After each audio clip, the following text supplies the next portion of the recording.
Saya Fiorenza Rimu. Saat ini saya akan menjelaskan materi dari Auditing 2 mengenai keseluruhan rencana audit dan program audit. Yang pertama kita masuk pada jenis pengujian audit atau audit testing.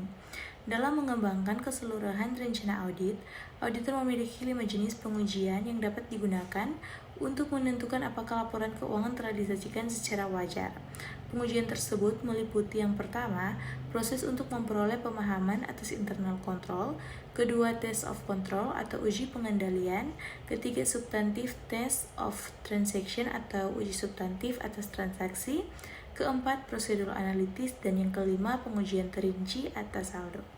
Selanjutnya, mengenai pengujian pertama, yaitu prosedur untuk memperoleh pemahaman atas internal control, yaitu seperti auditor harus memahami efektivitas aspek rancangan dan operasional dari pengendalian intern.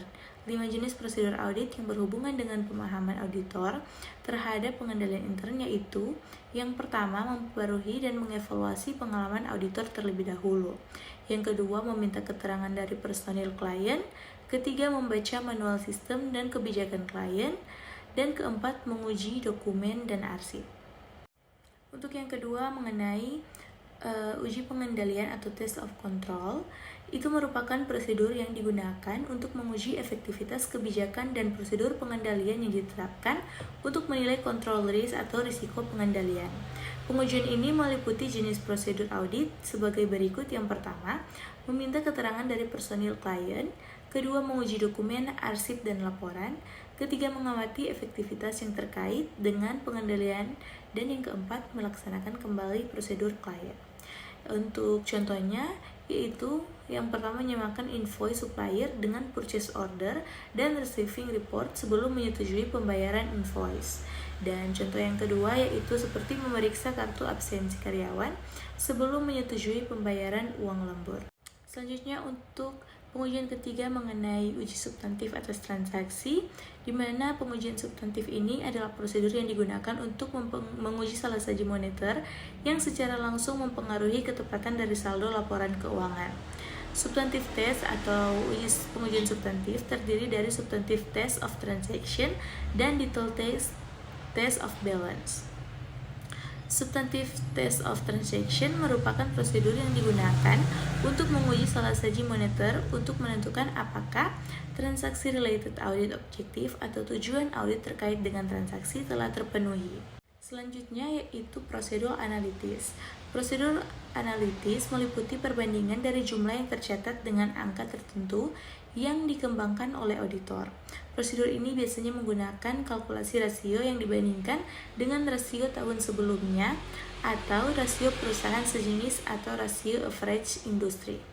Tujuan utama dari prosedur ini dalam tahap perencanaan ini adalah yang pertama, menunjukkan kemungkinan adanya salah saji dalam laporan keuangan, dan yang kedua, mengurangi detail test of balance. Selanjutnya yang kelima yaitu mengenai pengujian terinci atas saldo, merupakan prosedur yang digunakan untuk menguji salah satu moneter untuk menentukan apakah balance related audit objektif atau tujuan audit terkait dengan saldo telah terpenuhi. Pengujian ini berfokus pada saldo akhir ledger baik untuk neraca maupun laba rugi dengan penekanan utama pada angka di neraca saldo. Contohnya seperti meliputi konfirmasi saldo kepada pelanggan untuk piutang dagang dan pengujian fisik persediaan.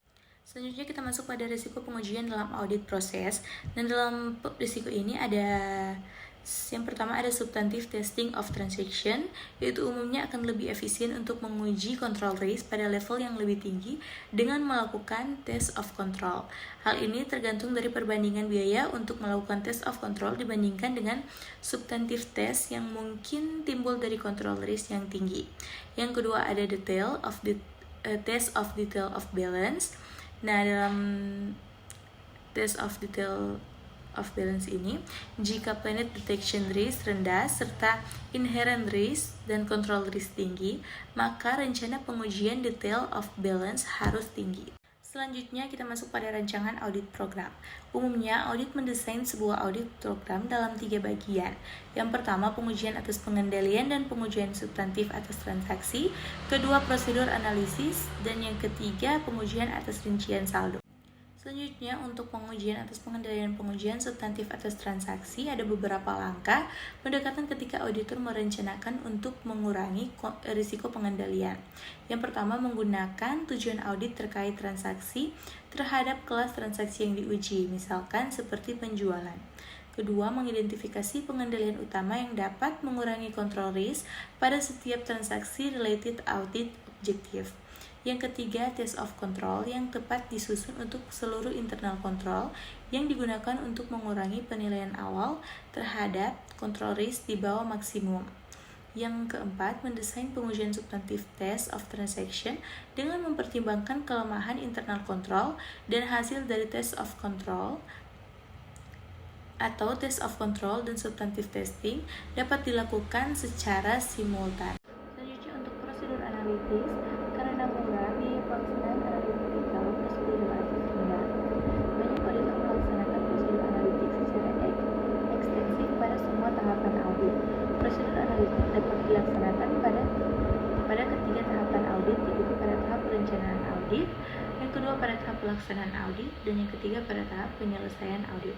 Pelaksanaan prosedur analitik pada tahap pengujian substantif biasanya lebih fokus dan ekstensif dibandingkan pada tahap lainnya. Dan yang terakhir mengenai pengujian atas rincian saldo, di mana pengujian atas rincian saldo dalam rencana audit program adalah langkah-langkah khusus yang dilakukan oleh auditor untuk memeriksa secara rinci dan mendalam saldo akun tertentu dalam laporan keuangan perusahaan.